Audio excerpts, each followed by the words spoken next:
Eleanor Fane arrived at Greystone Hollow on the hottest day of July. And yet, the moment she stepped inside the manor, her breath misted. The air stood unnaturally still. No chirp of insects, no wind through the ancient ivy strangling the outer walls. It was as if the house had closed its eyes around her. Waiting. Remembering. The inheritance had come without warning. A single envelope in stiff parchment, sealed in wax and smelling faintly of violets and rust. To Miss Eleanor Fane, only surviving heir to the Hollow. Do not come after dark. Bring no mirrors. She brought both. She arrived at dusk with a small mirror in her purse, because she didn't believe in warnings written in faded ink. The Hollow was older than any house she'd ever seen, all iron, shadow, and bone-white stone. It didn't just loom, it pressed. The windows were the shape of weeping eyes. The gargoyles above the eaves faced inward. No caretaker met her. No electricity. No welcome. Just a cold that seeped beneath the skin. And a single candle waiting for her in the main hall. Lit. Already burning. As she explored, Eleanor realized something odd. There were no clocks. No ticking. No chime. And when she checked her watch, the hands spun backward. Time, in Greystone Hollow, was not linear. Not anymore. She found the first room on the 3rd floor. Its door was sealed in wax. A faded nameplate carved into it, Agatha Fane. Her great-grandmother. Dead, they said, at 32. But never buried. Not properly. Eleanor scraped off the wax. Inside, the room was freezing. Not metaphorically. Her fingers went numb. The furniture covered in frost. And on the dresser, a mirror. Not hers. Already there. In its reflection, Eleanor saw herself, but older. Gray-haired. Eyes hollow. Wearing a black winter dress she didn't own. The figure in the glass smiled. And whispered, lips unmoving, "I've been waiting for you to remember." She slammed the mirror face down. The air sighed. And behind her, the door closed on its own. She spent that night in the library, wrapped in 2 coats and still shivering. Books covered in frost. Portraits with scratched-out eyes. And on the hearth, a note in old handwriting. "Keep the fire lit or the house will breathe in." She built a fire. But the wood bled when it burned. The flames hissed names she'd never heard. And just before she fell asleep, a woman's voice whispered from the stone behind her. "It doesn't remember spring. Only the moment it froze." At 3:03 a.m., the house sighed. The wind came from inside the walls. And something padded softly above her, not footsteps exactly. More like fingers. In the morning, the mirror on the 3rd floor was gone. So was the wax. The door open. The frost trail leading down the hallway toward a room that didn't exist on the blueprints. A door that hadn't been there yesterday. A plaque on it read, Eleanor Fane. The door with her name shouldn't have existed. It was made of smooth black wood that pulsed faintly when she touched it, like the bark of a living tree in winter sleep. The plaque shimmered when her breath hit it. Eleanor Fane. Occupied. She stepped back. The cold deepened. Behind her, the corridor stretched longer than it had been moments before. The walls wept condensation. The portraits now had eyes again, and they followed her. She opened the door. The hinges whispered like voices clearing their throats. Inside, nothing. No furniture. No ceiling. Just fog. And the sound of wind chimes, impossibly distant, though there was no wind. She stepped in. The moment her foot crossed the threshold, the floor formed beneath her. Wooden slats. Blackened. Cracking. One plank at a time. Her breath drew the walls around her. The room was building itself from her presence. On the far wall, a mirror. Her own. The one she kept in her purse, now mounted in a heavy black frame, surrounded by frost. And in it, not her reflection, but the younger version of the woman she'd seen the night before in Agatha's frozen room. Wearing Eleanor's face, but wrong. Eyes too wide. Mouth twitching at the corners. And in her hands, A candle. The same one from the foyer. Still lit.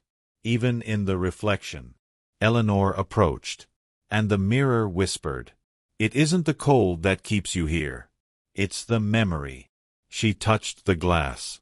And something behind it touched back. Warm. Alive. She pulled away, heart thudding. The door slammed shut behind her. No knob. No keyhole. Only silence. And the room began to shrink. Walls inching inward. Breathing. And the floorboards began to whisper her name. Eleanor. Eleanor. Eleanor. Like they were trying to remind her of something she'd forgotten. Or erase her by repetition. A voice from the ceiling. "You don't remember the first time, do you?" Another from beneath the floorboards. "This isn't your first winter." Then the fog thickened. Shapes swirled in it. People. But not strangers. All Eleanor. In different stages of age. One bleeding from the mouth. One holding a frost-covered baby. One smiling with no teeth. Each turned their head toward her. In unison, they said, "You left. But we stayed cold." She fell to her knees. The frost climbed her legs. The mirror flickered. And now it showed a room behind her, one she had not seen before. A nursery. Crib. Rocking chair. Wallpaper of silver birch trees. Snow falling inside it. And someone in the rocker. Rocking slowly. Humming. A lullaby Eleanor suddenly remembered. But no one had ever sung it to her. The wind picked up in the walls.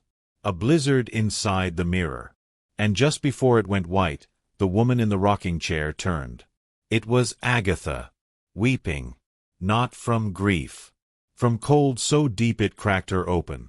And Agatha spoke with chattering teeth. "The house froze when you turned away. We are all waiting for you to thaw." Eleanor screamed. The mirror shattered, but soundlessly. And the fog rushed inward like a breath held too long. And silence. She was lying in the nursery now. But there was no door behind her. Just white walls. And a mobile turning above her, made of keys that had no locks. On the floor, another candle. Already lit. And this time, her own breath blew it out. The candle had gone out. But the wax still smoked, curling into shapes like letters forming too slowly to read. Eleanor stood in the nursery. The walls were no longer white, but the color of old paper left in a frozen drawer. Every object in the room, the mobile, the chair, the crib, was coated in frost. But the frost pulsed. Alive. Like the house was dreaming with its skin. The crib creaked. Not from movement. From breath. Eleanor stepped closer. Inside, a bundle wrapped in black lace and fur. No face. Just a mouth. Sewn shut. But its breath fogged the room with every exhale. And its eyes, closed, fluttered beneath the lids. As if dreaming her. She reached out. The mobile above spun violently, the metal keys clinking like warning bells. And the walls exhaled a gust of frigid air.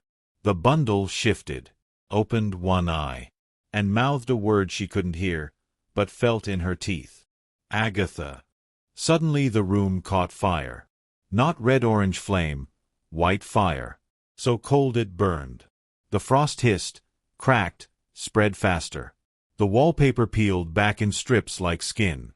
And underneath it, not plaster, but bone. A wall made of ribs.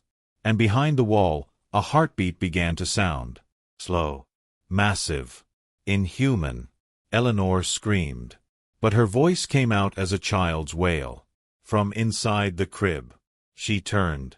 And in the mirror on the nursery wall, she saw herself, older again, seated in the rocker, rocking something invisible, smiling with blue lips, whispering, "We fed it your summers. We kept it alive with what you forgot." Then the reflection stood, reached through the mirror, grabbed Eleanor's wrist. Cold surged through her veins like lightning. She tried to pull back, but her own face held her fast. "You left us in the winter, the reflection hissed. Now become the frost. She blacked out, fell through herself, and woke in the library, alone. But everything had changed. The books were blank. The portraits wept blood ice from the eyes. And on the fireplace, the coral spiral, carved into the brick, bleeding wax. And beside it, her great-grandmother's wedding dress, soaked, frozen solid. A note lay folded on the chair beside it. In Agatha's hand. You were meant to inherit the heat. You chose the cold instead. Now the house chooses its next memory. Eleanor dropped the note. Her fingers cracked from the frost. A bell tolled somewhere far below, but not from the chapel. From beneath the floor. Like the foundation was ringing, calling someone up. And footsteps in the walls. One set. Like familiar. Coming toward the library. Coming through the walls, not within them. The mirror above the fireplace fogged from behind. And her reflection didn't enter the room with her. It waited, then whispered, "Light the fire, Eleanor, or become it." Eleanor stood before the hearth. The spiral carved into the brick now throbbed faintly with heat, but not warmth. A red, aching pulse, like a heart that had waited too long. The mirror above the fireplace remained fogged from the inside, her reflection staring out. It had her face, but not her eyes. Her eyes had never looked that hungry. The wedding dress, Agatha's, sat draped across the chair. Frost rimmed its hem. A bouquet of dried black roses lay where a heart would be, bound with silver thread. Eleanor touched the lace. It wept salt, and whispered, "Finish what was never begun." The fire would not start. Not with matches. Not with lighter fluid. So she used the mirror. Smashed it. Shards fell like frozen tears. She took the largest piece. Cut her palm. Let blood fall onto the spiral. And this time, the fireplace roared to life. But it didn't warm the room. It made the air colder. So cold that time itself shivered. The portraits on the walls aged in reverse, then flaked to dust. The books burst open, all the blank pages now filled with one phrase, over and over. You left the door open. Now she walks again. She turned toward the hallway. A third door had appeared, between Agatha's room and her own, unmarked, unwaxed, breathing cold through its cracks. Inside, she knew, was the source. Not a ghost, not a memory, but the thing the house had been trying to remember. She opened the door, and found a ballroom, ancient, covered in snow.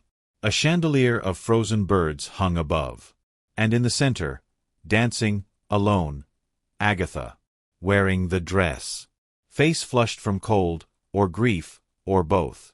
And in her arms, nothing. She turned to Eleanor, smiled. You came back in time for winter. You're dead, Eleanor whispered. Agatha shook her head.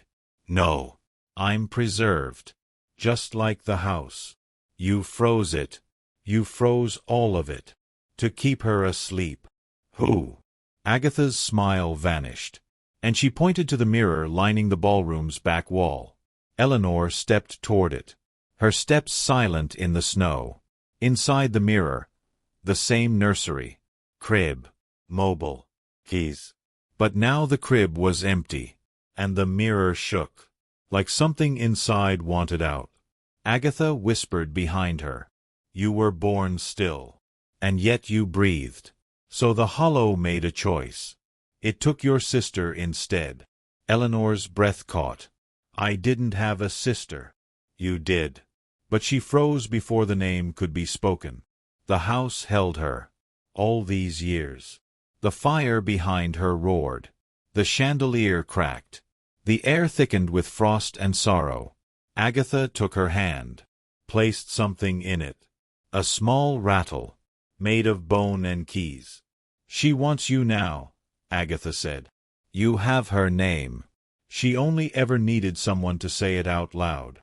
The mirror bulged, cracked, and from it came a cry. Not rage. Hunger. An infant wail stretched too long. Too cold. Too wrong. Eleanor turned to the flames, took the rattle, and said, softly, "You were called Elira." The cry stopped. The mirror shattered. The cold fled the walls like breath exhaled too long. And for the first time since she arrived, the house warmed. Eleanor collapsed in the snow.